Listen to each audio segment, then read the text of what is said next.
ఈ రోజే కార్తీక అమావాస్య పరమ పవిత్రమైనది, చాలా శక్తివంతమైన అమావాస్య. ఈ అమావాస్య రోజున మర్చిపోకుండా కర్పూరంతో ఇలా చెయ్యండి.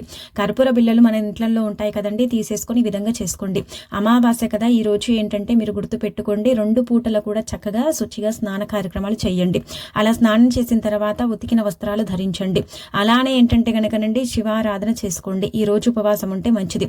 అలాగే ఏంటంటే గనక ఉపవాసం ఉండటంతో పాటు మనం ఏంటంటే పరమశివుడిని నిష్ట నియమాలతో పూజించుకుంటూ కర్పూరంతో ఈ పరిహారం చేసుకుంటే మనకుండే దరిద్రం ఎలాంటిదైనా సరేనండి ఆమడ దూరంలోకి వెళ్ళిపోతుందన్నమాట.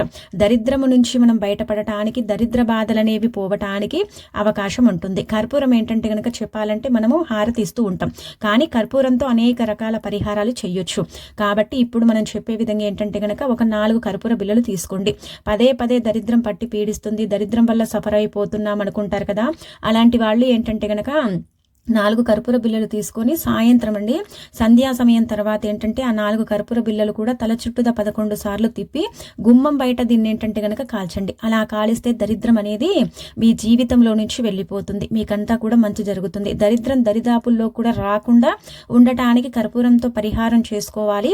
అలానే కాకుండా ఈ పరిహారం మనకు తంత్రశాస్త్రంలో చెప్పబడ్డది, అతీత శక్తివంతమైనది. దీనితో అమావాస్య రోజు పరిహారం చేసుకుంటే ఆ పరిహారం అనేది తప్పక ఫలిస్తుందని మనకు అంటే తంత్రశాస్త్రంలో చెప్పబడుతుందండి.